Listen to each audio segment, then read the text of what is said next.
জয় মা তারা। মা সকলের মঙ্গল করো, শুভ বুদ্ধি দাও, শুভ জ্ঞান দাও, যাতে শুভ জ্ঞান বা বুদ্ধির দ্বারা সে তার নিজেকে এবং পরিবারকে ভালোভাবে চালিত করতে পারে।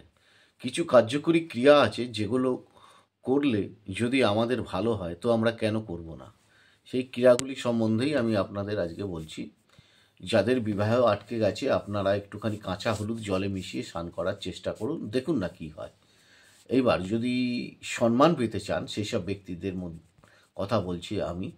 আপনি গোলাপ জল একটুখানি গঙ্গা জলের সাথে মিশিয়ে সেই জলটা আপনারা স্নানের বালতিতে ব্যবহার করে স্নান করতে পারেন। দেখুন এতে খানিকটা সম্মান আপনি ফিরে পেতে পারেন। যারা চেহারার, বিশেষ করে মহিলাদের কথা বলছি, চেহারা উজ্জ্বলতা বৃদ্ধি করার জন্য অ্যাকচুয়ালি এগুলো সব কিছুই নির্ভর করে লগ্ন রাশি, তার গ্রহের অবস্থান অনুযায়ী, ক্রিয়ার অনুযায়ী। আর বিশেষ করে কর্কট, বৃশ্চিক, কুম্ভ আর তুলা, এদেরকে সাধারণতভাবে সুন্দর দেখতে হয়।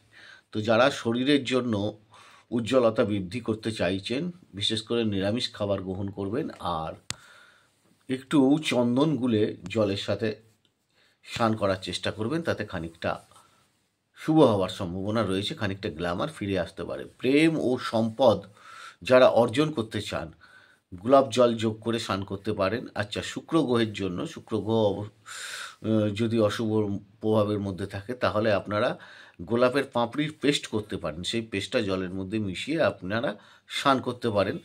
তারপরে ধরুন আপনি অন্য জলেও স্নান করে নিতে পারেন।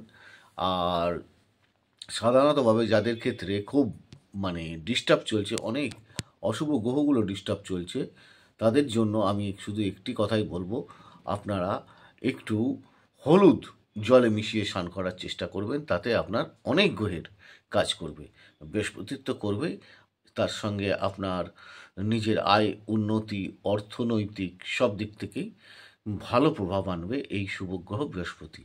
যারা অনুষ্ঠানগুলো দেখছেন, লাইক, শেয়ার, সাবস্ক্রাইব করুন। ঈশ্বর আপনাদের সকলের মঙ্গল করুক, আপনারা সকলে ভালো থাকুন, অনুষ্ঠানগুলোর দিকে নজর রাখুন, আরও পরবর্তী অনেক কিছু আপনারা জানতে পারবেন।